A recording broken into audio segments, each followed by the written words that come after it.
The University of Minnesota Twin Cities respectfully acknowledges that the land we are on today is the traditional and ancestral homeland of the Dakota people. The University of Minnesota is founded as a land-grant institution, and we recognize that our founding came at a dire cost to the Dakota people. The Dakota were forced to cede their lands in return for goods and services, but the government did not uphold the terms of those treaties, which led to widespread devastation. We recognize this painful past, and we honor Dakota people's history on this land. We honor their sovereignty, and we honor their continued contributions to our region. Minnesota comes from the Dakota name for this region, Minnesota Makoche, the land where the waters reflect the skies. The Dakota and numerous other indigenous peoples whose cultural, spiritual, and economic practices are intrinsically woven to this landscape, hold this land sacred. We recognize them as the original stewards of the land and all the relatives within it, who had a thriving and vibrant community prior to disruption by settlers. Today, the state of Minnesota shares geography with 11 tribal nations. By offering this land acknowledgement, we affirm tribal sovereignty and hold the University of Minnesota accountable to recognize and counter the historical and contemporary injustices that continue to impact Indigenous people through mutually beneficial partnerships, research, policies, and practices that respect indigeneity. I'd like to welcome all of you to this iteration of the History Book Club. My name is Ann Waltner, and I am the chair of the History Department. And tonight we are featuring two authors in conversation about two books. Nate Holdren, who is a PhD from the History Department, and I love holding these books up. The book is Impoverished Workplace Accidents, Capitalism, and Law in the Progressive Era. And when I asked him if he would give a talk on his book, he said, yes, I would love to, but what I'd really like to do is I'd really like to engage in conversation with Denny LaChance. And I said, that's great. So that's what we have here. The second book is Executing Freedom, The Cultural Life of Capital Punishment in the United States. I wasn't holding it so you could see it. So anyway, we have these two books, we have these authors. Danny is a PhD, not from the History Department, but from American Studies, but we are friendly with American Studies. And so I think what we'll do now, if you want more biographical information, it's on the flyer. I think what we'll do is I'll, in just a moment, I will turn the floor over to Nate. Because we have two books tonight, we normally have only one book. We've actually allotted an hour and a half rather than the normal hour. But you know, since we're on Zoom, it's perfectly easy to leave quietly without interrupting anyone. So if you need to leave at 7, you may. I don't imagine anyone will want to leave at 7. We had a really fascinating conversation on Monday when we were kind of just getting things set up. So I think this will be quite exciting. And so I believe Nate is going to lead things off. Great, thanks, Ann. Can you all hear me okay? Mm-hmm. Yes. Cool. So Danny and I have a lot to say about a lot of things, and we thought we would start off by just giving you a blow-by-blow overview of our books, just the content in case anyone hasn't read them or if they're not fresh in your mind. So I'm going to talk about my book. My book is a history of employee injury and employee injury law in the early 20th century United States. And it starts off with some scene setting, telling some very sad stories about people getting hurt and saying that it happened a lot, and some conceptual scene setting as well about ways in which we should think about that. And I talk in two kind of big concepts that I borrow from a feminist political philosopher named Nancy Fraser. They're both ideas of justice. Justice is distribution, like getting paid a fair wage. and justice as recognition, like being treated with some dignity in your life. And so you could get paid fairly, but not be treated in a dignified fashion. You could be paid unfairly, but generally otherwise receive dignified treatment. That's kind of the general pairing of concepts. And then I talk also a lot about what I call human singularity, which I borrow from some other folks from Ta-Nehisi Coates, and basically trying to say, really think about what it means for a person who is somebody else's dear loved one to endure an awful injury in their life, and then sort of take that kind of real human reality of injury and hold that in your mind as I tell you these stories about what happens to a lot of people and what institutions do. And so the first chapter is an overview of lawsuits in the early 20th century. When the century opened, if you get hurt at work, you could sue your boss. That's the way it worked for most of the 19th century. Or you could look for private charity or hope that your boss is generous. And that's about it. And that left a lot of people high and dry in distributive terms. People were not given much money. Yeah, on the other hand, in the trials over injuries, people would bring to bear a lot of different kinds of claims about the meaning of their injuries. So I lost my hands and I feel like I'm less of a man now. I had my hair torn off and I feel like I'm not an attractive woman anymore. I feel like I can't be a good partner. I can't be a good parent. I suffered for a long time. I was awake in the night crying. So there's people talking in multifaceted ways about the multifaceted realities of injury. And all of those things that they say in court are potentially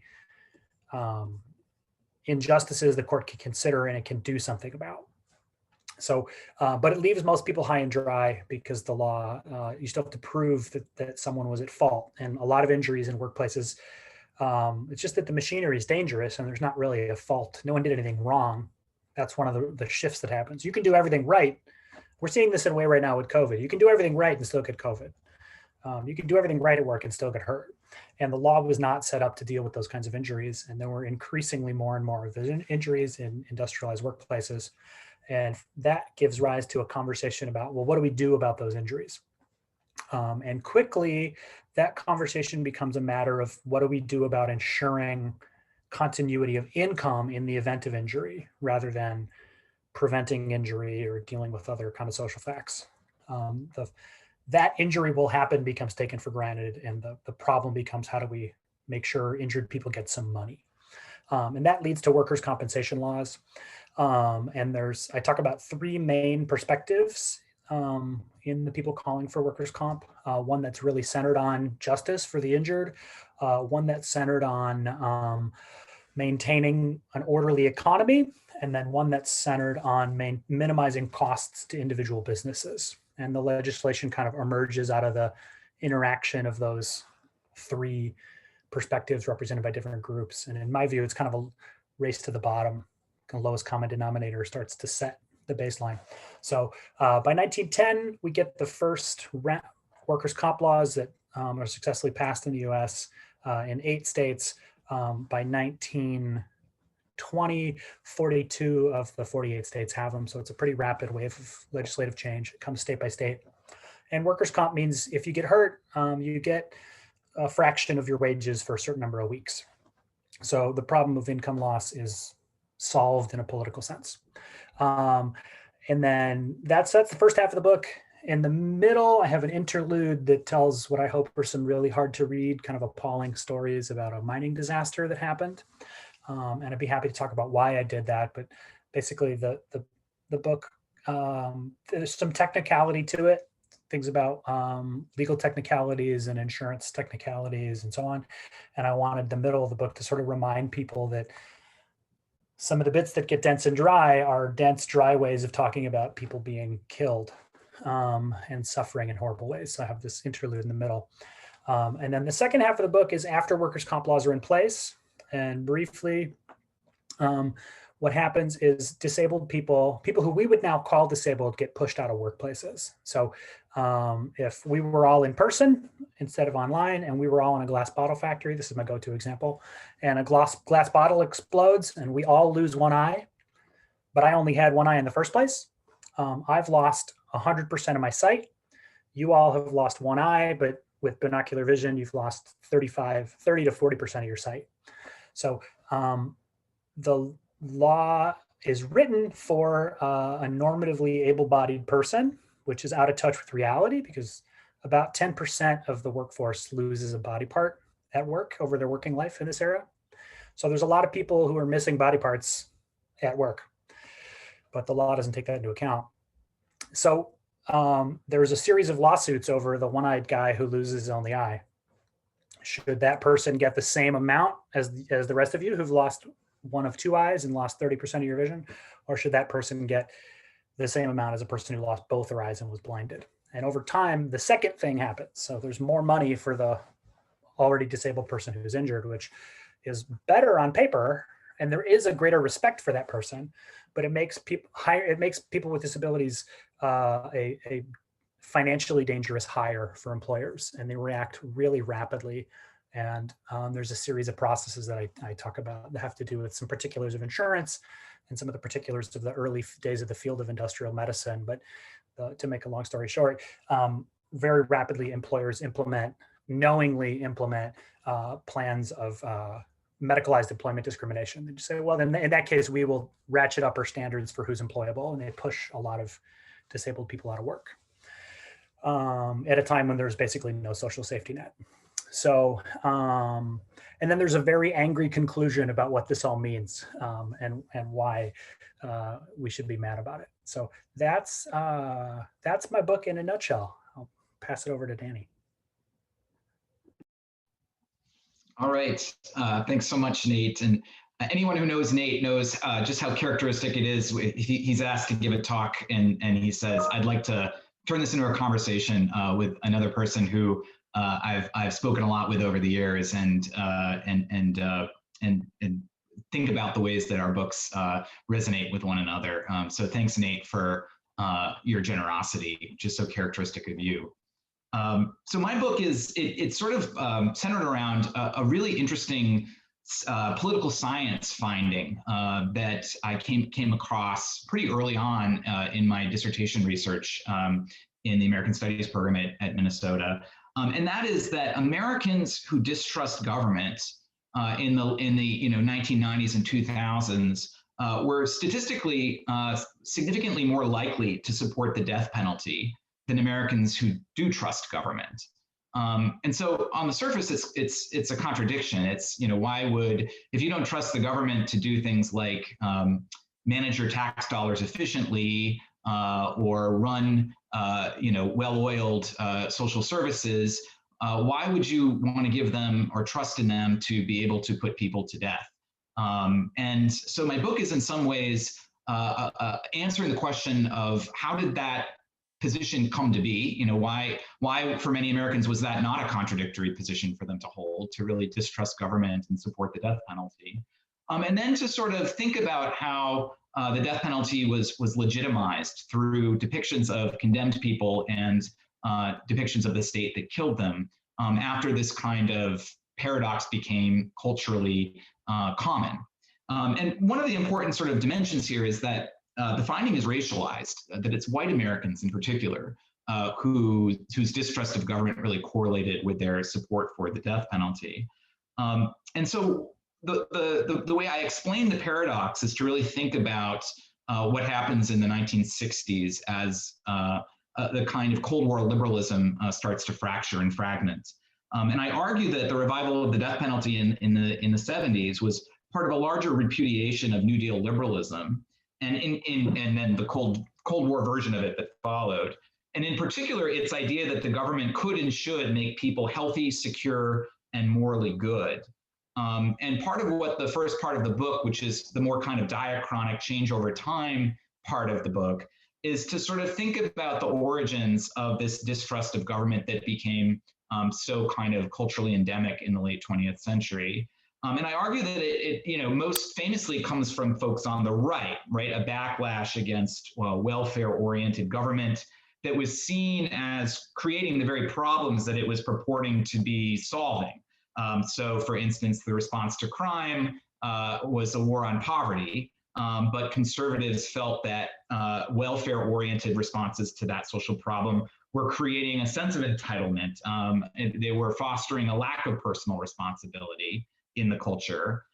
Same with the problem of poverty, the notion that it was creating dependency rather than the autonomy and independence and justice it was imagined to be, these social programs were imagined to be creating. But where I hoped I was contributing a little bit more was to think about how left libertarians also created space for, not directly supporting the death penalty, but contributed to the cultural conditions in which there was a kind of backlash of their own against state paternalism, a feeling that in the field of punishment, a more rehabilitative approach had become, in many cases, an impermissible intrusion into people's personal autonomy and reflected sort of patriarchal or white supremacist or capitalist imperatives, and were violating the dignity and the autonomy of those who found themselves in the criminal justice system on the receiving end of state violence. And so those folks, for very different reasons, really lost their faith in a kind of welfare-oriented response to government, particularly in the domain of criminal justice.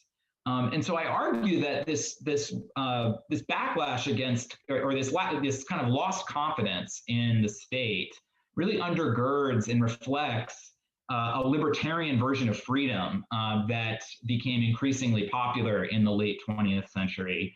And the death penalty became, in this context, a symbol of a particular vision of government that was rejecting the idea that it could be a good social engineer, and was returning to a much more kind of original Lockean view of punishment, or even more Hobbesian, which is that the government exists to maintain order and enforce contracts and protect borders, but that it shouldn't do anything really affirmatively vis-a-vis the health and welfare of its population, and that was what freedom meant in the United States. That was the true vision of freedom that had been corrupted by New Deal and entitlement programs, et cetera.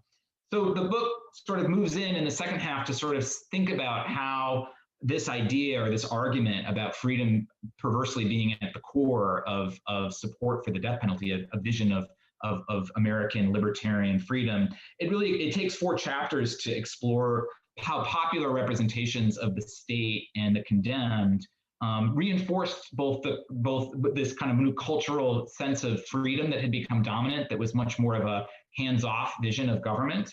And I do that by looking, in a variety of different places, like, for instance, execution reporting and states' decisions to maintain the traditions of the last words and the last meals, and the way they project certain images of the condemned as free agents. I look at the jurisprudence of the death penalty and think about the rejection of some states which had wanted to put people to death automatically upon conviction, and instead insisted on a second trial after the initial finding of guilt, which in turn turned into these debates over free will and whether people are the product of their environment or are simply self-made, which in most of the cases end up with a rejection of arguments that defendants weren't 100% morally responsible, culpable, free when they committed their crimes. I look at films that presented the death penalty as a more effective way at inspiring moral change in inmates than the kind of rehabilitation programs or incarceration or state-funded therapy, and really saw a death sentence as a kind of shock to the system that did what government couldn't do when it was in a more rehabilitative mode, in terms of making people repent their sins and claim responsibility for their actions. And then finally, I look at images of district attorneys in jurisdictions that really were some of the highest in producing death sentences in the 20th and 21st century, And I look at how the district attorneys there really latched on to a kind of frontier ideology and mythology and presented themselves as these kind of vigilante outsiders who were fighting an overly complex government ridden with technicalities and bureaucracy in order to bring justice to the family members of the condemned. So that in brief is the kind of little capsule of my book. I'll do a little, I wouldn't normally do this, but my book is currently on the digital remainder table at Amazon for $2.99. So if anything I say here inspires more interest, you can find out more for less than the price of a Big Mac at the end. And this is Max, who has done this in almost every class I've taught during the pandemic. So, okay, so Nate, why don't I throw out a question to you? And Nate and I had described, had talked about maybe doing a little bit of a dialogue, asking each other some questions, and then we'll turn it over for Q&A. So Nate, I'm gonna pitch out the first question to you, and that is about what you were talking about with recognition. Recognition is such a crucial part of your thinking about the experience of workers in the early 20th century. And you note that before workers' compensation, very few people were compensated for the injury or death that befell themselves or their loved ones in dangerous workplaces.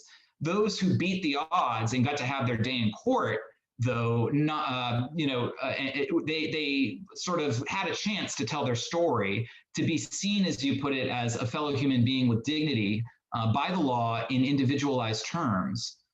Workers' comp, on the other hand, when it arrived, treated the injured as faceless. Every injury and death was compensated, but the injured were treated as statistical probabilities.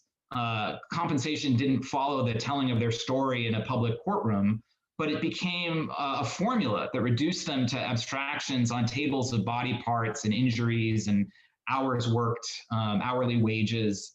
But you note that the individualization of plaintiffs in the era of the trial didn't always amount to recognition. And so, thinking about justice as recognition, you said it allows us to see not only the benefits of a trial for someone, but also the humiliations that must have been involved in trials for both losing and winning plaintiffs who had to sit in court while being blamed for their own injuries by defendants' lawyers and called useless, disfigured, undesirable, and ugly by their own lawyers.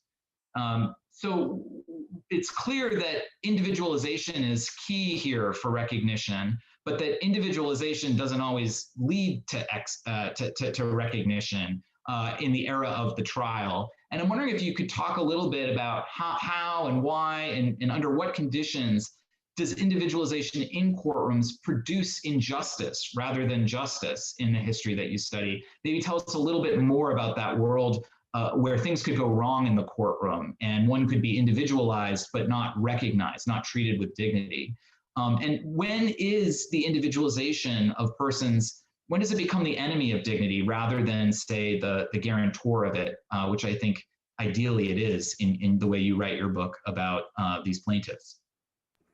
Thanks very much, Danny. So I guess, so I should have said this. I talk about the litigation-based, the lawsuit-based system of employee injury law, and I call it the tyranny of the trial. It's kind of a polemical term. And then I talk about workers' comp comes in, and it's not really litigation-based, it's insurance-based, and I call that the tyranny of the table. And so one of the concerns I had in the book was I wanted to say workers' comp, I wanted it to be a critical book that's not a nostalgic book. And I think I say somewhere in the book, if you really push me, if you force me to vote, I guess I would say that workers' comp is better. But it's kind of, the book doesn't really, the book kind of tries to resist choosing. Like if you're going to offer two modes of tyranny, I guess we could do the cost benefit analysis on which mode of tyranny we prefer. But boy, is that an attenuated set of options. And fundamentally, we deserve a better set of options. And so that was really what I was trying to do. And so the recognition and distribution, it's more a matter of trying to give us, an enriched toolkit of ways to identify kinds of injustice. And I really like the way you put it of individualization that's not dignifying. And so I think one of the conditions would be how much that's consensual or not. Like in our own lives in lots of ways, we want to be looked at, known, heard in some ways, and we want to be invisible, not heard, and so on. And so we want to be in control of that. And so I think one of the conditions by which individualization is an injustice is when it's forced on people. And I would say similarly, one of the ways in which anonymity and facelessness is an injustice is when it's forced on people. So what would happen in these, so where the whole project came from, it originated as a research paper in grad school when I took the legal history workshop as a research seminar, and I found these 10 lawsuits in the law library. By the way, I don't know everybody who's here. If anybody's a grad student, I had this very funny experience of there was just stuff on the stacks in the law library, and I found bound volumes of the Minnesota Supreme Court Reporter, and it had all these incredible material. And partway through the dissertation, they reorganized the library, and those books weren't there anymore. And I went to the front desk, and I was like, "They're these big books. They're fat like a phone book. They have this and this system." And the librarian was like, "We've never had that." And I was like, "I wrote a dissertation chapter on it. I'm not making it up." And he was like, "No, you're mistaken." And another librarian kind of came over and diffused it. And was like, "Why don't we walk upstairs?" And then we found them on another shelf. And she was like, "I had no idea these were here." So I just found this material, and I found these 10 cases, mostly by flipping through the books randomly. It was very, very inefficient and time intensive, but I stumbled my way onto it. And I found these 10 lawsuits of people who got hurt, women who got hurt in industrial laundries, and it was 3,000 pages of stuff. So it was a massive amount of material for just those cases, and they told a lot of things about their experiences. They said, the supervisor shouted at me. That's why I worked so hard. That's why I worked even though I was tired. It was a long day. That's why my hand got pulled into the machine. And so there was all of these, and some of those things, like the supervisor shouting and being tired, that wasn't formally legally claimable, but it was a woman saying this who had already been injured as a sympathetic actor in front of an all-male jury. And so there were ways in which that was, and the lawyers knew this, because sometimes the employer's lawyers objected to it. So there were ways in which people could appeal to the jury saying, you all, and the subtext is pretty clear. Look, I'm the good guy and I've been wronged horribly and you all know it. And the judge will tell you, you can give me money for the following 3 things, but don't you also just want to give me money for the fact that I was bullied into losing my hand? And there's no dollar value to bullying, but juries gave a dollar value.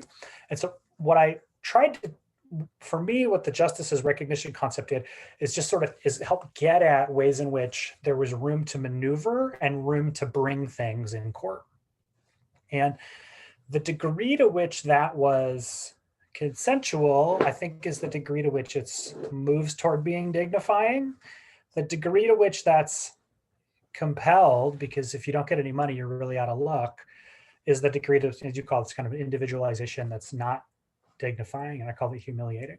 And I think that that's really mixed together and is hard to pin down. So I don't really want to say the litigation-based system provided justice. I mean more, it allowed people a chance to make claims about certain kinds of harms.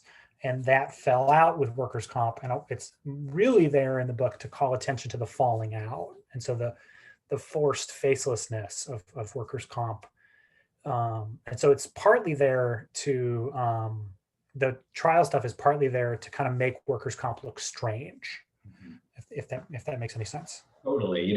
When you visited my legal history class last spring to talk about the chapters that I had assigned, I remember, vividly you saying to the students that what we went from was something very terrible and awful to something less bad.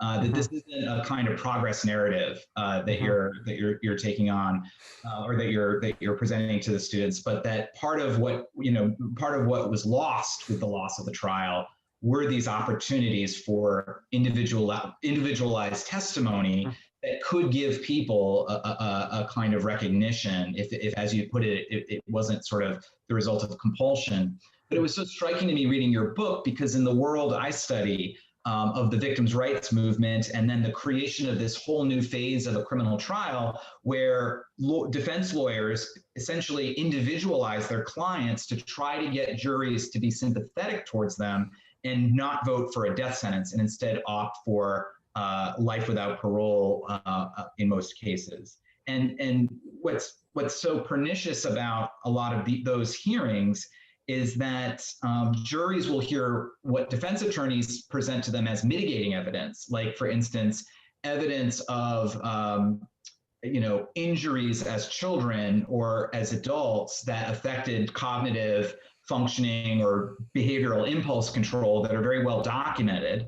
But then the juries will go into the jury room and convert that mitigating evidence into aggravating evidence and say, well, his brain damage makes him more dangerous. And so we're not judging him, where we're going to come out with this sentence not in response to any assessment of his moral culpability, but we're going to be looking at the fact that we don't want him out there with that brain in the world. And we're going to, turn this into an occasion for neutralizing this person, right?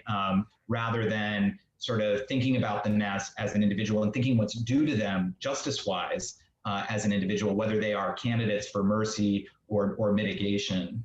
And then certainly the victims' rights movement, which I think comes out of this period where people can't really get a lot in terms of as crime victims of financial compensation or social structural services, like, state paid for counseling or therapy in the aftermath of the murder of a loved one. And so they're forced in some ways to get, their dignity. They feel like their dignity isn't recognized at all. And the solution is to attach their sense of recognition and dignity to the punishment of their loved one's killer with a death sentence, so that death and the issuing of the punishment of death becomes, in a lot of prosecutorial rhetoric, the occasion for honoring the dignity of the person who was killed and their loved ones, and remembering them as a full individual whose loss is deeply felt. Et cetera, et cetera. So there's a kind of perversity in the way that recognition is conferred upon victims in the late 20th and early 20th centuries in a way that is tethered to the state killing of another person, that killing occasions a recognition of someone else's dignity. So it was just fascinating to me reading your book and thinking about the ways that recognition in courtrooms can occasion violence, as well as occasion a sense of catharsis or dignity or healing, et cetera, for people who, in your stories, sometimes get it in courtrooms when juries respond to their stories compassionately, and they've had a chance to really go beyond what the law demands narrowly of them and really tell their story. Thank you for that. Yeah, this is part of why I want to do this with you, is that there's a lot of resonance between our books. And I, as you know, I teach in this legal studies department, and I teach the second semester of our 2-semester intro sequence, and I teach your book in that class regularly, and for a lot of reasons. And one of the things I like about teaching your book is that it confounds a lot of the students' presumptions, because you have this incredible passage, it's a discussion of how about prisoners' last words and last meals. And it really perplexes my students because the book is your book is very convincing in that it troubles pro-death penalty students without you ever, you editorialize at the end. Like it's clear what you think, but it convinces without you pushing it on them. I think it's part of why it convinces better. But it confounds my students who have strong views on this, because the pro-death penalty students come out of it unsettled by the killing, and the students who walk in anti-death penalty, opposed to death penalty, remain opposed to death penalty, but they find it profoundly counterintuitive, these moments that you talked about, the kind of individualization, because they think of the death penalty as deeply impersonal. So the parts where you talk about medicalization and the impersonal killing, that they hate it, but that is intellectually comfortable. That's familiar. But then these moments when the state says, well, we'll get you whatever you want, and let's put your last words on the internet, where it feels like a kind of care and a kind of zooming in and treating the person as individual in service of killing them. Those are like a set of I don't know what the terms are, like coordinates, or my students associate those things in ways that make them incompatible in their minds. And it's just as a teaching experience, like really generative for them to have to go through that. But it's also a thing, I mean, for myself, the first time I read it, that shocked me.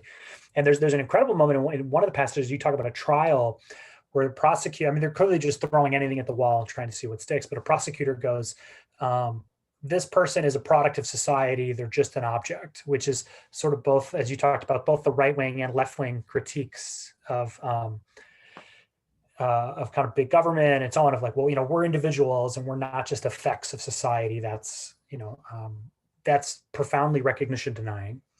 But the surprise people, they're just products of society. They'll only kill again. Therefore, you have to execute them. And then they turn around and say, and now we're going to kind of scrutinize the soul of the accused. And this individual person has freedom, has agency, has will, and they've chosen to be evil, and that's why you have to kill them.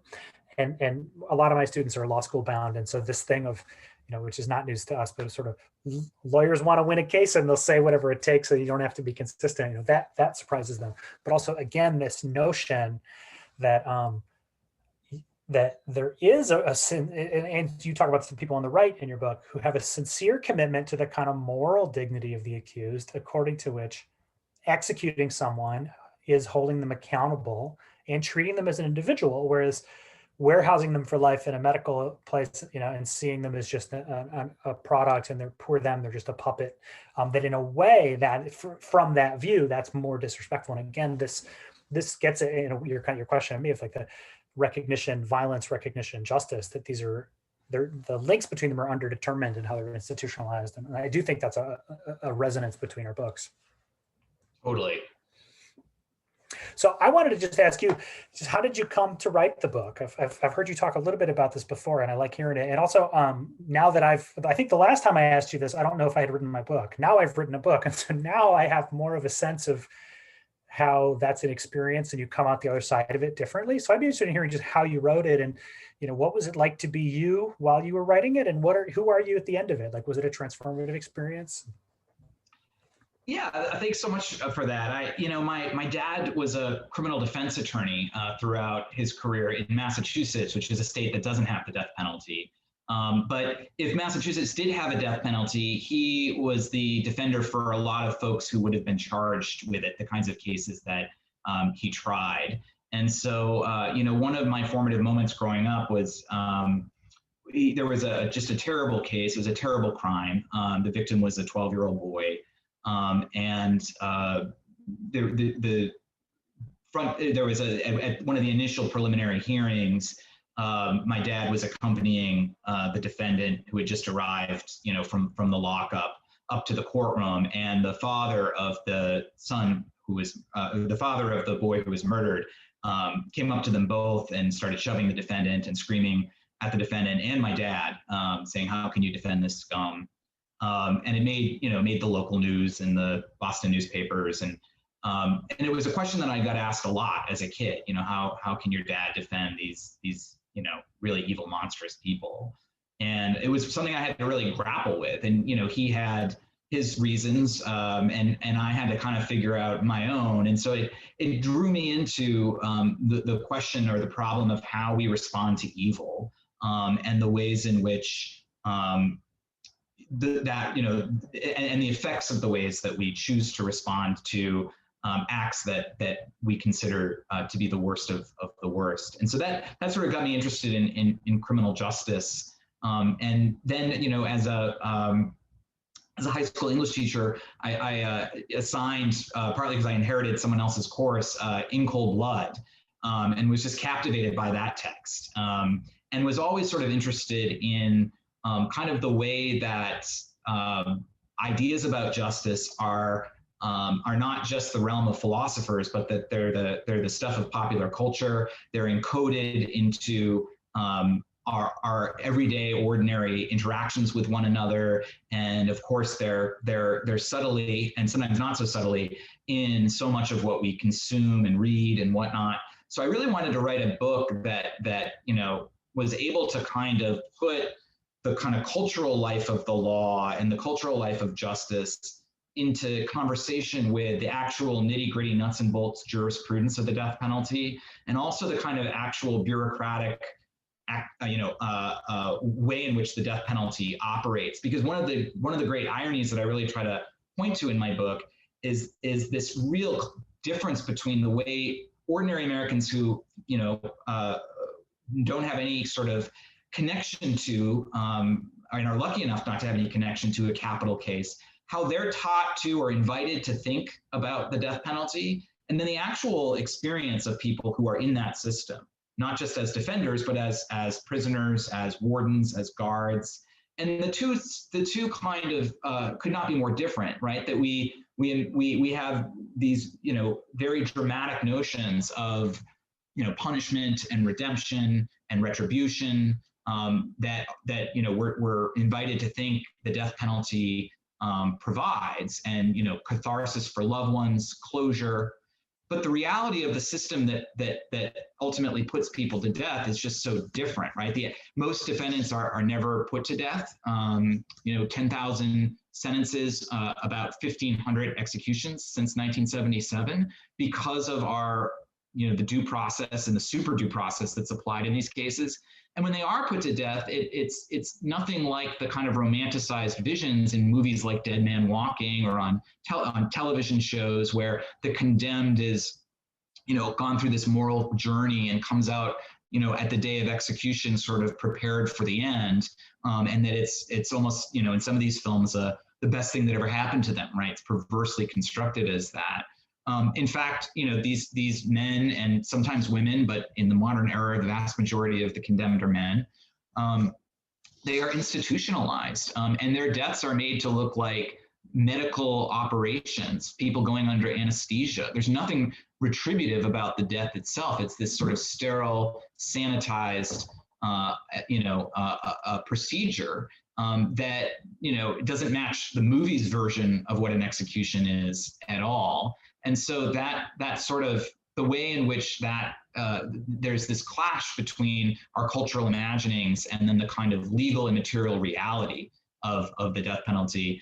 That was really how in writing the book I kind of wandered in. But the biggest challenge, I think, was figuring out how to juggle the kind of history that the change over time, and then what I was most interested in, which is kind of close readings of text, right? As an English major and a former high school English teacher, to do those kind of deep, close readings and trying to figure out, how do I justify giving half a chapter's attention to a television show in a book about the death penalty? How do I negotiate and make choices about how much time to spend engaged in the kind of analysis and the uncovering of meaning in these texts versus trying to think about those big important questions about change over time. And so that was the other kind of thing that really changed as I worked on the text, is trying to really figure out how to balance them. So hopefully that answers your question a little bit. Yeah, absolutely. And if you don't mind, I'd like to ask my next one next, because I think it sort of segues here. And as I've said to you before, as you know, I think another reason why I teach your book in this intro sequence is it really provides a toolkit to think with. It really opens outward. And one of the qualities with which it does that is this kind of combination of a variety of ways of thinking. And it gives me an opportunity also just to introduce my students to thinking, here's diachronic. You go to college to learn big words. Here's the word diachronic, here's the word synchronic. But I mean, and helping, and I also use it as a text to help my students get to know themselves. Like, if you really like the parts where he's doing a large sweep, then you might want to read more of this kind of stuff. If you really like the kinds of things where he's pausing and putting something under a microscope, then you want to read the other kind of stuff. But so one of the things that I think that your book does also is a couple things. One is it takes something that we might think is simple, the death penalty, especially for those of us who are strongly opposed to it. I think that there's something about kind of moral, at least for myself anyway, there's something about moral opposition and depth of moral fervor that tends to lead to a kind of, this thing that I don't like has to be simple.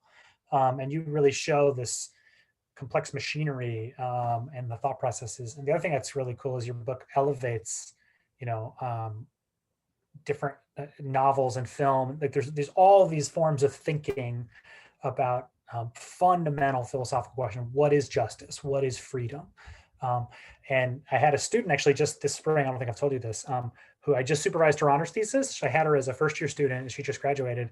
And in my class, she was like, oh my God, this is like Batman. And she was a comic book nerd, and in the nicest way possible. She, as a fellow nerd, she's a comic book nerd. And your book blew her mind to think about vigilantes. And in her honors thesis was she wanted to come back to it and really think about those things. So it's really a book that opens outward. But so what I wanted to ask you, sort of a long preface with some questions at the end.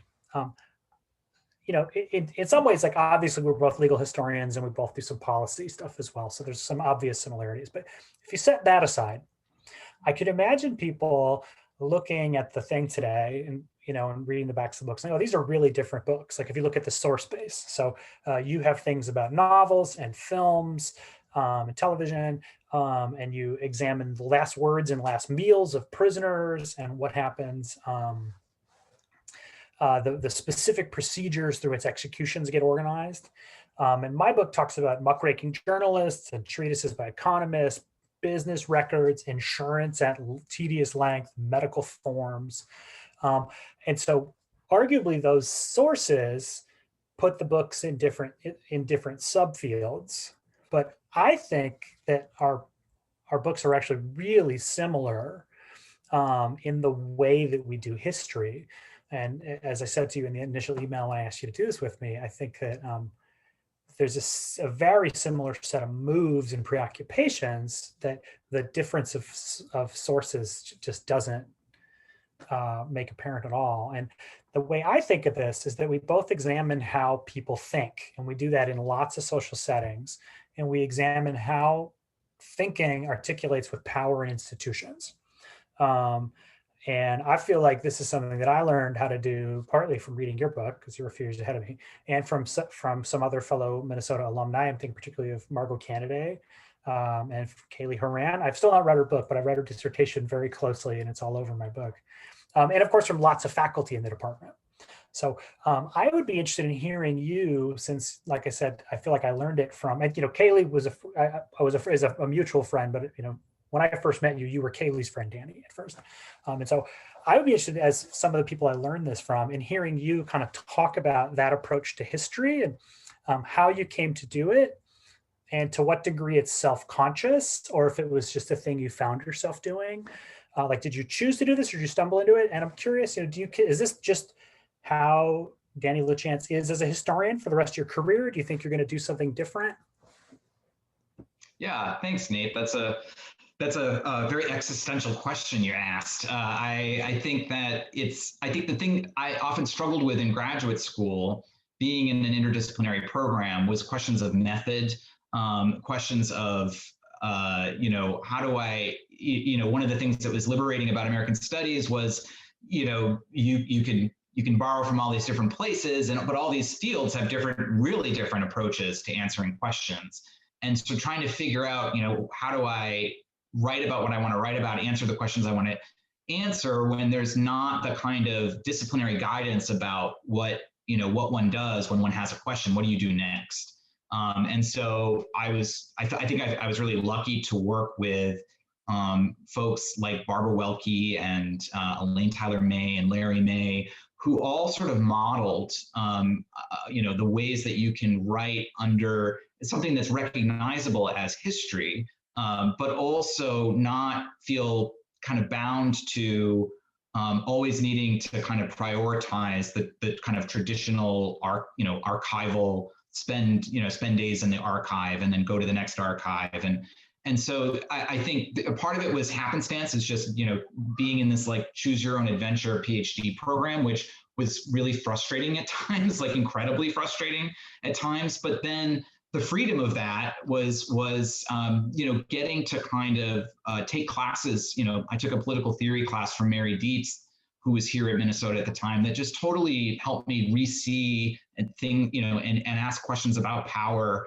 And so I don't have a really clear cut, like, I don't feel like I've developed a conscious methodology, but I'll tell you that being in a political science department pretty unhappily for 2 years before I moved to a history department, one of the things I had to really think about is the value of unique particulars, which I think historians do so well.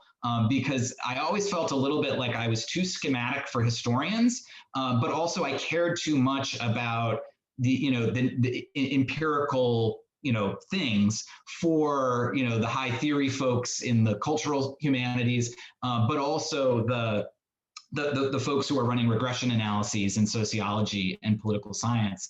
So what I've tried to do is really in some ways without having to become the kind of quantitative statistician, really draw from some of the knowledge of those folks and to really join, humanist scholars who say, here are your study, here's these studies like this finding about distrust in government, which I think is so fascinating and so crucial, but trying to deepen and contextualize and think about all the things that finding doesn't capture, and to think about the variables that were chosen to really kind of take the kind of critical humanities tools that I got at Minnesota and really engage with social science, but sort of on my own terms. So I think that's kind of where I arrived at. But I wanted to throw a question back to you about sort of the writing of history, because I think your book is so important for a lot of reasons, but particularly because of the kind of fearlessness with which you talk about the whether historians themselves should wear their own political and moral thought on their sleeves. And that's one of the things I love about your book is your discussion of the moral perspective of the historian. So I'm going to quote you here. You write, historical interpretation cannot avoid normative presuppositions. Interpretations of the American Revolution, for example, as expanding or failing to expand human freedom makes sense only because the people who made and read those interpretations have in mind some notions of freedom, and a non-normative notion of freedom is impossible. If my book appears normative, right, in some additional way, more than or different than is common amongst historians, I would argue that it is not, in fact, because the book is normative in some qualitatively different ways from other works of history. Rather, this appearance may arise from the fact that this book's explicitness about its normative or its philosophical or orientation is in that the views that inform the book perhaps diverge from some relatively widespread normative positions, but ultimately I'll leave those assessments to the reader. So what I take you to saying there is that we're always political actors when we're writing history. Our morals are always informing what we choose to write about, what we select, how we organize our materials, the arguments we make. And one of the things that I think brings out your kind of fearlessness about taking the bull by the horns and not trying to pretend that the writing of history could be this objective enterprise is as part of your commitment to human dignity, you spend several pages in your book simply listing the names of those who were killed in the Cherry Mine fire. And before you list these names, and it's like for anyone who's ever read the Old Testament, you get those pages of names, X begat X begat X begat X, or but before listing these names, you write, I include below the names of everyone that the Illinois Bureau of Statistics reported as killed in the Cherry fire. Readers will understandably be tempted to see this list of names as a single mass of text and to skip or skim. I encourage readers to attempt to read every single name, perhaps out loud. I have never read anything like this, I'm returning to my own voice here, in a history monograph. And I'm wondering if you could talk about your role models that you see yourself following in this regard. This is such a bold and powerful moment to have pages and pages of names of folks who died in a fire in the middle of a book. And I'm also wondering if you could talk a bit about how historians should make their normative commitments explicit in their writing. It seems like for you, it's not a disclaimer, something to just get out of the way in the introduction, or even an act of hitching yourself to particular ethical traditions that you reference from time to time in the work. For you, it seems to entail narrative and structural choices. It seems to inform the actual art the artifice of the text that you create. And so I'm wondering if you could talk a little bit about the choices that you made about how to bring your moral commitments into the text and how they're reflected in the book, and particularly maybe using this Cherry Fire victim list as an example. Yeah, thank you for that, Danny. I'd be happy to. I was laughing as you're saying it because you said fearless. I am constantly afraid. I'll own that I was brave, but I was terrified as I did it. Most of my academic career, any of the cool things I've done have been things where I've been like, oh, someone's going to yell at me. Someone's not going to like this. I'm not allowed to do this. And then pausing and being like, well, okay, but am I willing? Do I want to do it anyway? I'm glad it came off as fearless. It was with heart and throat, actually. Boy, I don't know how to start. That originates partly, the whole interlude really originates with the dissatisfaction I had with the dissertation. So I wrote a draft of the dissertation. I don't know if I'm allowed to, I feel very non-Midwestern to say this, but I wrote a really good dissertation. But I wrote a full draft and I was almost done. And as in my memory anyway, I think I was like on the way to the defense. I could be mistaken, but I think I had like already sent the draft to my advisors and so on. I had like a month to go and it was really just supposed to be moving on. It was very, very late in the process anyway. And I like looked back through it all and I was like, all the people have disappeared. Like, this feels really gross. And so at the very last minute, I went back through and I wrote a very short vignette between every dissertation chapter that was drawn from a primary source. And that was modeled pretty closely on Juliana Barr's book, Peace Came in the Form of a Woman, which I read in a grad seminar, which has these sort of fictionalized passages that are in italics, and they do a kind of really important work, but they're not argumentative and they're framing. And when I read it, I thought it was cool just artistically, but also I got to right at the end and I was like, I'm going to feel really bad if I defend the dissertation as it is because the people have fallen out. And so I wrote these vignettes and it was basically just like, this guy got electrocuted at a power plant. His coworkers found him in the morning and there was skin all over. And they were just like awful, kind of between each chapter. Because I wanted it to be like, hey, the law's veered over here and is talking about like, what is responsibility fundamentally? And having this kind of airy, abstract discussion, which I think is interesting, but is like, that's what's happening when we're talking about human bloodshed all over a space. Like, I kind of wanted that to kind of continue to call back to that. And the dissertation was better for it, but it didn't really work. I'm glad I did that for the dissertation, but in the book, I was like, I want to try that another way. And so what I decided I would do then is concentrate it all into the interlude in the middle. So for folks who haven't read it, it's an introduction, 3 chapters, and then a thing in the middle that I call an interlude, and then 3 more chapters, and then the ending. And the interlude is fairly narrative driven, and it focuses on this mine that caught fire in 1909, and 259 miners died. And a fire is not a really good way to think of it. They asphyxiated, they were trapped underground. And so in order to stop everyone from burning to death, the people who got out and the company and the rescue workers and so on sealed up the mine to try to deprive the fire of oxygen. There were about 20 people who came out of the mine alive 8 days later, and they did so probably because the mine was sealed up, because they were not burned to death. But depriving the fire of oxygen also meant depriving the miners inside of oxygen. And they did not die quickly. And a number of them wrote letters to loved ones. One of them wrote a diary. I talk at length about that. And I had written a version of the vignette, and so there's a guy named Samuel Howard, and he was trapped in the mine and writes this awful note to himself. And some of it's just him just clocking the time. An hour went by, I'm not dead yet. Another hour went by, I'm not dead yet. And writing observations. And he says really directly, I'm writing this to stop from thinking. And he's trapped down there with his younger brother, who's 15, Alfred Howard. And he's writing about his fiance and how he's probably not going to get to marry her. And he worries about his mom, who has 4 kids, and him and his brother Alfred are the income for the family. It's 4 other kids. There was a 6-kid family. So he's worried what's going to happen to my mom. And it's hard to see his coworkers dying around him. And so so I went in a lot of detail to sort of draw out as I was saying, the kind of human singularity of it. And also to be like, everybody, this is this awful document. And I did not want it to be voyeuristic, but I wanted it to be like, everybody who gets brutalized in a workplace has a story like this.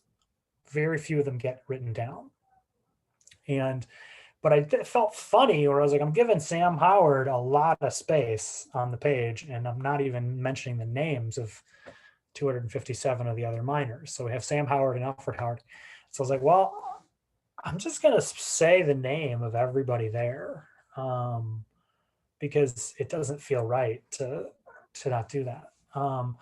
And I had a couple different ways that I tried it, and I eventually decided I would just put it all in a block of text. And that was also in response to, so writing this book, I've become kind of more sensitized, I think, to workplace violence and death and so on. I kind of have like I noticed it maybe faster than some people, I don't know. But I think there's a lot of social and legal and cultural pressure to kind of not notice it. And I'm not immune to that. And so as I was, counting up how many people were even killed, because before I decided to do the names, just counting them, it felt like I ought to do that. That was boring. I mean, I'm not proud of that, but looking at it, take a spreadsheet of 259 things that's not numbered, count them by hand. Most people, I think, are like, this is dull. And so then it occurred to me that here was this way of presenting. Here's this diary, which presents this in a lot of its and its awful reality, though a lot gets left out too. I don't know how it felt. I don't know what it smelled like. And then here's this other way of presenting that awful reality that is just a spreadsheet that just is dull to look at. And so I also thought, well, I wanted to call attention to that. I'll put the names in and sort of say, I'm aware that you can look at a heap of corpses in a way that feels boring, and you can look at it in a way that draws out how outrageous it is. And I wanted the book to kind of thematize that a little bit as well. So that's why I did it. And I really didn't know if it would work or not. That felt like there were a lot of parts of this book, but that was the biggest one. It felt like a huge risk. And I was like, well, I'd rather like make all my attempts and have it not work than regret not trying it. So yeah, that's what I did. And then this comes back to, the normative commitments thing. You were talking about kind of the value. Historians commit to the value of unique particulars. And I think that includes the value of unique particular human beings. I think that our field, I think it's in the culture of our field that I think so. After I finished my book, I read this wonderful book called Beyond Liberal Egalitarianism by Tony Smith, who's a philosopher who taught at Iowa State. He just retired and moved to the Twin Cities, which is where everybody should spend their retirement, as far as I'm concerned. And he uses the phrase normative individualism and the principle of moral equality, which says all people are equally morally worthwhile. So you can't sacrifice one person for another non-consensually. Like, that's wrong. And it's really well put. And I feel like that's a cultural norm among historians. All people are of equal moral worth, I think, is a thing that historians, not universally, but I think that's a strong cultural norm in our field. And I don't think that's the norm in all fields. Like, economists are strongly utilitarian. Like, hey, it's a shame that I've had people say this to me. It's a shame that those people had to die. But is that really a lot of dead bodies? And I feel like the frame, they don't say that. Is it really a lot of dead bodies? But, is that really so many injuries? And so if I'm angry, I will say, well, you tell me how many corpses is a small pile of corpses, right? And we frame it that way. One dead body is a big quantity of dead bodies, but the framing matters. And so what I try to do in the book, and I think this is me being kind of a normal historian, maybe just angrier about workplace injury than everybody else. But I try to say that really loudly. And that's in part because I'm in this interdisciplinary legal studies department where not everybody's a historian. And so I kind of wanted to bring out this, I call it human singularity. Every person has that value, but you talked about it in terms of concrete particularity. And And I wanted also, you know, I teach a lot and I'm in a teaching center institution, and I teach, and for a long time, I was the only person on a full teaching load. So I teach a lot of the intro classes. And so I'm kind of influential with the students. And I wanted my book to be a book that was like, legal history can help you think about the law just as much as legal sociology, just as much as legal anthropology.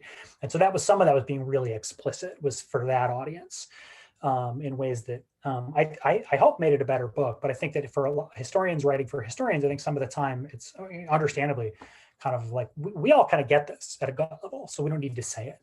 And since I'm in this department and with students who don't share that, I try to make that a little more explicit. Here's what we're doing. But I do think that part of, and I think this is also true in historiography, like it's my understanding, as I learned from Elaine May and Sarah Chambers in the department, a lot of women's historians and gender historians early on were people who passed through the feminist movement. And a lot of early historians, African-American historians, were people who passed through the civil rights movement. And a lot of people who, Minnesota has a strong history commitment to Native American, Indian, and Indigenous studies. A lot of those folks are tied to some of the movements in Minnesota, particularly AIM originates in Minnesota and so on.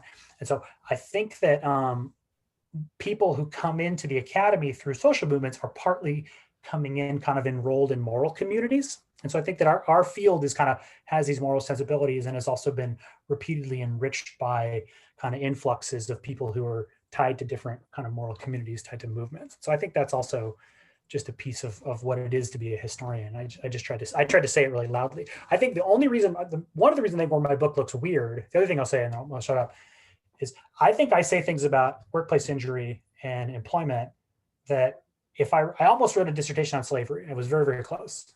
And I've read a lot in the history of slavery, the slavery and capitalism literature. I think if I wrote a book like this about slavery, I don't think it would be as striking, because I think that there's sort of a cultural consensus about slavery, more so than there is about wage labor and injury and so on. And so I think, I like to think that I'm an early adopter of what will someday be a consensus about wage labor and workplace injury.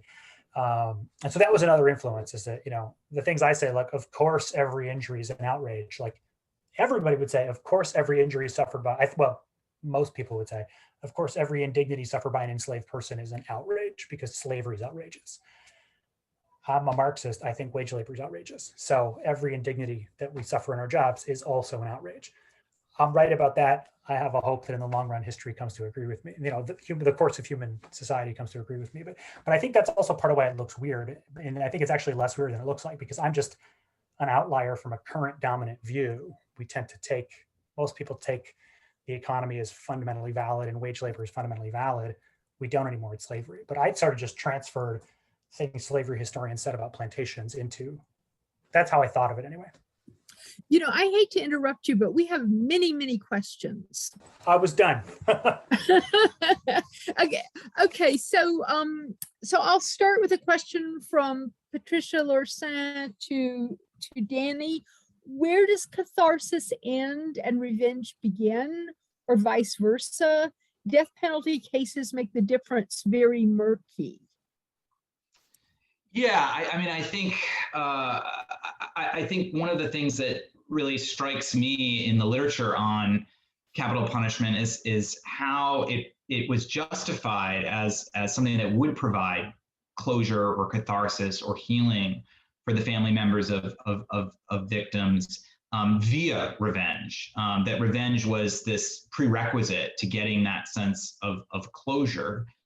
I think it is a very murky, it is a very murky line there. But one of the things that I talk about in the epilogue is, how much harder catharsis is for the family members of people whose loved ones murderers are sentenced to death. They go through a lot more of a harder experience in, no one fully heals from the loss of a loved one, but in terms of coming to a point where they feel themselves more functional, where they feel like they've processed emotionally and grieved in a way that's returned their life to some semblance of normalcy, that people whose loved ones killers get the death penalty, they don't experience that in part because of the uncertainty of what follows a death sentence. And so there are studies that compare the experience of grieving families in Minnesota, where there is no death penalty, and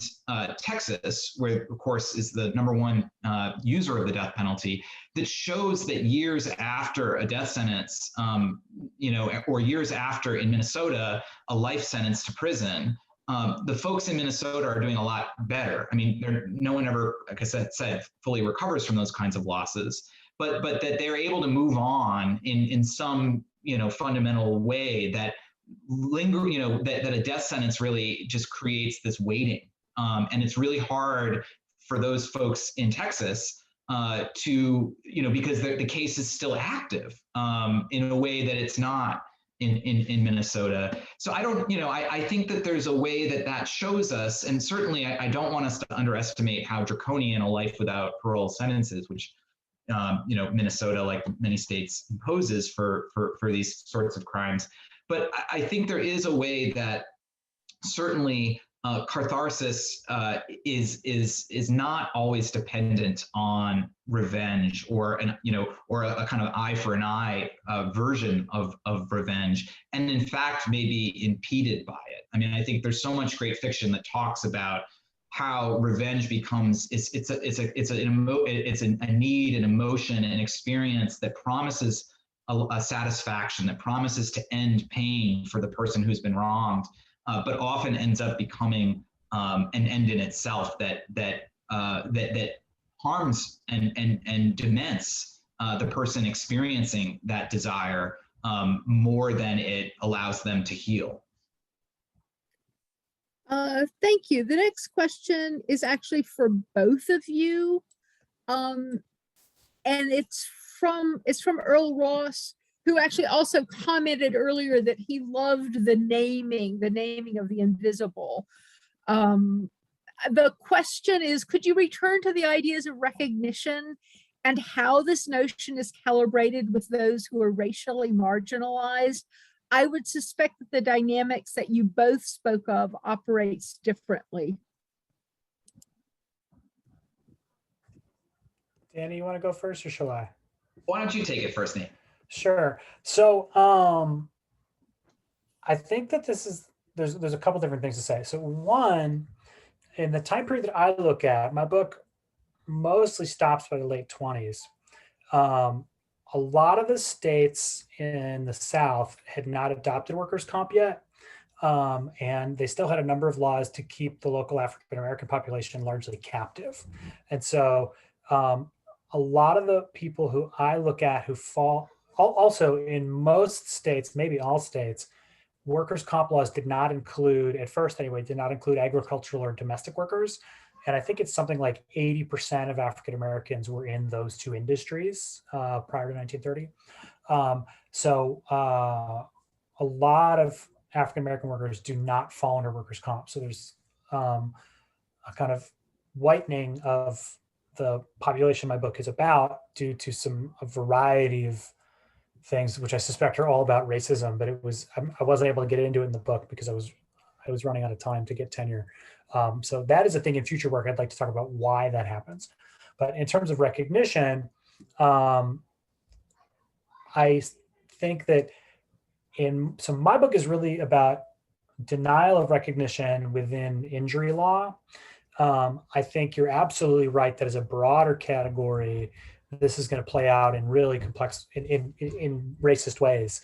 And I get the term from Nancy Fraser, who's written some really good stuff on this. And if you were to email me, I could send you the citations on it. But in a trial setting for injuries, an African-American worker who sues is likely to face an all-white jury, and they are going to be less sympathetic, and they're going to tend to devalue in this time period. They're going to tend to devalue the pain that Black people suffer. They're going to tend to believe that Black people don't suffer as much pain as white people. And so you're absolutely right that recognition is racially inflected and in ways that work against people of color when the institutions in which recognition is institutionalized are racist in character, which is often the case. So that's kind of an abstract answer, but that'd be my first cut at that. Yeah, when I'm feeling provocative in the classroom, I sometimes I like to do like a thesis of the day. And so when I'm feeling a little polemical and provocative, I'll argue to the students and get them to think about the proposition that the modern death penalty, from 1977 to the present, is a sort of de facto a White Lives Matter movement. Because we know from the statistical studies of the death penalty that the way that it's racist shifts over time. It's less overtly racist in terms of who is getting sentenced to die and who is getting executed, although of course we still see the disproportionate numbers of people of color that reflect racial inequality. But where the social scientists have really shown us the most robust evidence of racism is in which cases, which victims' lives matter enough for a district attorney to ask a jury to sentence someone to death. And we know that that is the biggest determinant in terms of racial variables of which cases lead to death sentences is the race of the victim.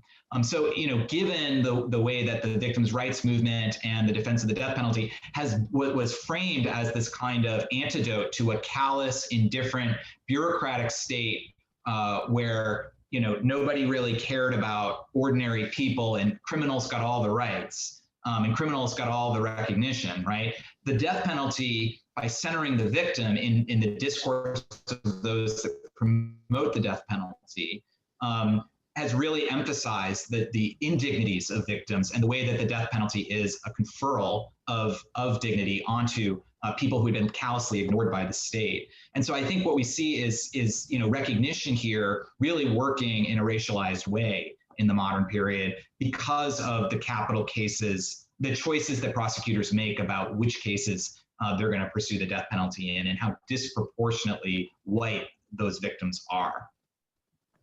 If I can jump in really quickly also to add, in my book, where the race figures especially is on the distributive side as well, in that for people of color who fall under the law, especially in the early 20th century, wage discrimination along racial lines is legal and it's assumed. So I find court cases where Supreme Court justices just say, and there are some really good studies on this by some pioneering African-American historians. And so what workers' comp does is if you get hurt, and this is still the case today, so I would argue workers' comp laws remain in 2021 deeply racist laws, because what workers' comp laws do is if you get hurt, you get a fraction of your wage for a certain period of time. The labor market is structurally racist because class and race are implicated together in our society. So if you look at any enterprise, the people at the top are going to tend to be more male and more white. People at the bottom are going to tend to be more female and more people of color. Wages track with that. If everybody who gets hurt gets a fraction of their pay, well, so this happened when in 2001 when 9/11 happened, the CEOs who were killed in the Twin Towers got a payout that was fractions of the millions of dollars that they brought home every year, and the janitors who got killed were paid a fraction of the thousands of dollars they brought home as janitors. And so, but all of that falls out, and there's a kind of hiding of the racist character of it because it's just dollar amounts. That's not, I don't know if I would call that a recognition harm, but it's a massive distributive injustice, which is just built into wage labor as an institution, which the law then turns into a way to unequally value the lives of Black janitors versus white physicians and so on. Thank you. There's a question from Emily Bruce. What would you want an undergraduate history major reader of your book to understand about the methodological or theoretical decisions you made in writing it? Maybe even in terms of what you couldn't or didn't want to do.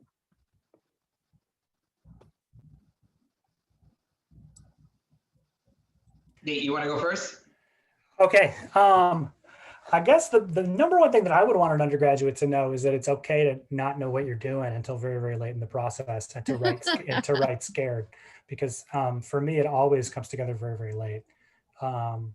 In terms of at a more intellectual level, I guess I would want people to come, and I argue this strenuously in the ending of my book, I want people to come away unsettled I want my book to make people look around and be like, boy, things are creepy. And to feel like, unless there's some really major reorganization in the architecture of society, things that are the moral equivalent of the harms I talk about will continue to happen. And so I get asked a lot, again, because my students are going to law school. They're like, well, what would make employee injury law better? And I'm like, well, I mean, there's a lot of things you could do, but they're not, you know, what would improve nuclear war? It's like, that's the wrong question. This would be sort of one of the things I would want people to take away. It's like the big fixes for the problems that my book talks about harms that are significantly downstream from where they originate. And so I would want people to come away from my book wanting to look significantly upstream from the immediate problems that they see. Danny, do you have anything to add?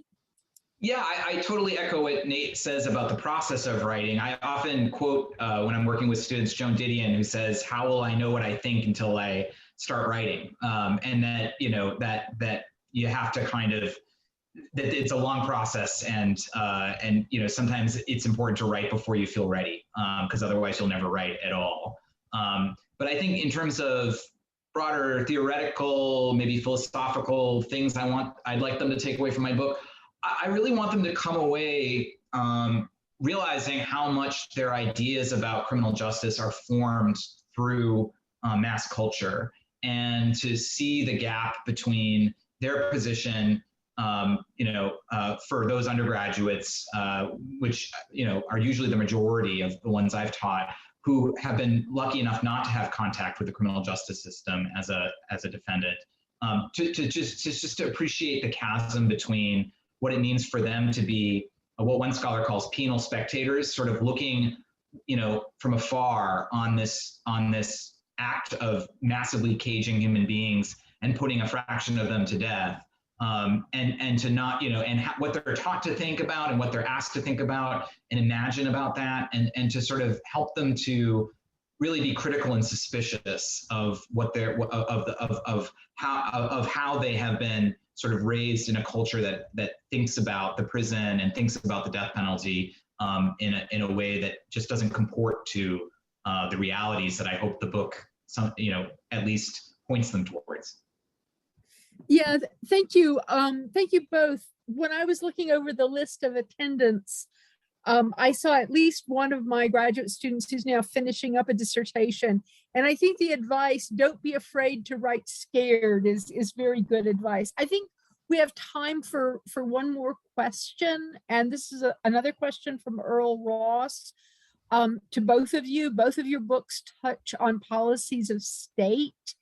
What would you hope those who read your books learn and appreciate from your interdisciplinary approaches, and how would you want them changed? And I might actually ask Earl, if you're still here, to say, what is it you mean by them? Do you, the topics, or I mean, what is the question? How would you want them changed mean? Yeah, thank you for selecting. And I think in some ways, Nate and Daniel both have sort of answered the question in some ways differently, and in some ways they've already answered it by really stating some of the things that they really hope the readers would get out of it.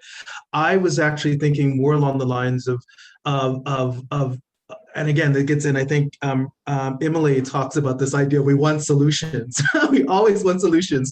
But your books really dig into sort of policy issues. And of course, these books around history can be difficult for people to really kind of appreciate given the disciplinary approaches. But I'm wondering, just as historians, how do you want us to be changed by what we have read, and what do we take away from it? And again, you have already sort of answered a bit of that already, so I'm acknowledging if you don't have any more to say, that's fine. But that's what I meant by it. Us, the readers, how should we be changed, or how should we be changed by what you've shared? I guess, like I said, I want people to be unsettled, and I want people to notice things they haven't before, and to find something kind of morally intolerable in a new way. And I don't know what follows from that, but this is not me. I got this from another scholar named Kesu Park, who studies American Indians, Native Americans, and land law and mortgages in the early Republic. And she said, to solve the problem requires analysis. Analysis requires understanding. Understanding requires concepts. I'm trying to help formulate the concepts. So it's a division of labor and it's a process over time. And so I'm trying to help kick off a project that I think is substantially undone. And as Danny was talking, it struck me that there's novels and films and so on about his subject. And I feel like my subject is one that is sort of, and he said, hey, I want people to realize that we think about justice and death and law and so on through novels and films and so on.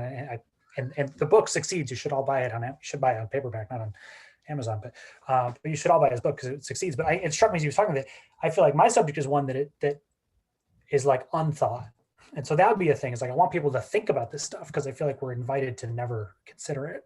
And then, I don't know what the solution is. I feel like I have just barely begun to articulate why it's a problem.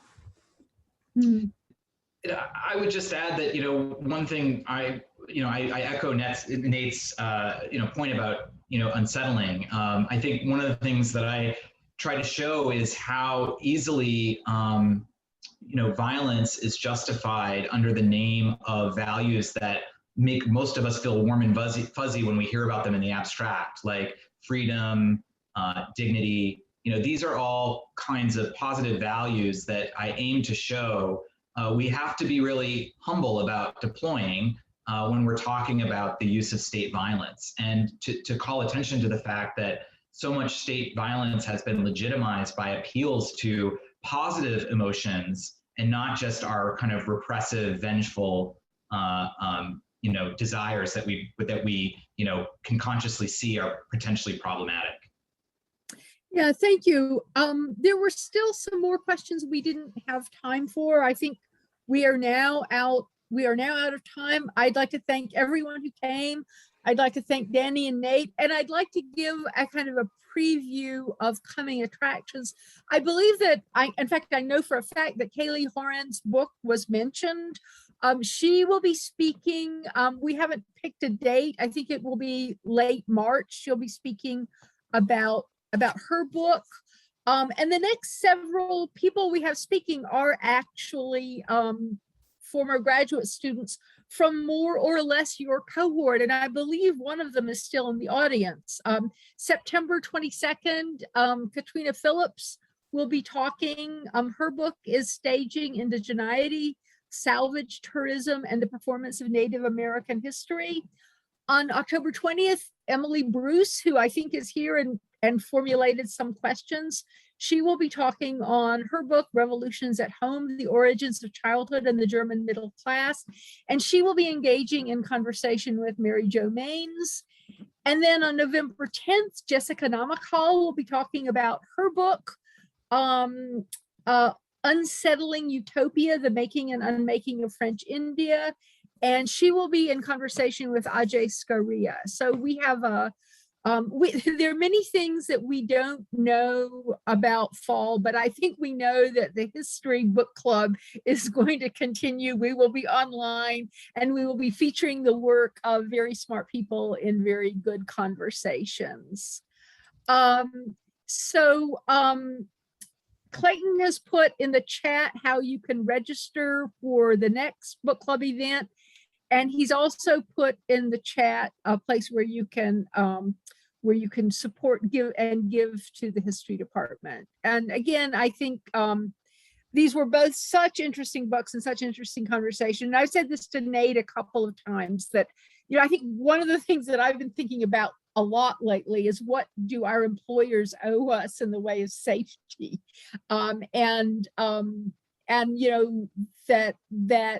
thinking of reading his book, it's sort of like, well, maybe they don't think they owe us all that much in the way of safety. And it's sort of interesting and stimulating and grim all at once. So we are out of time, and thank you all for coming.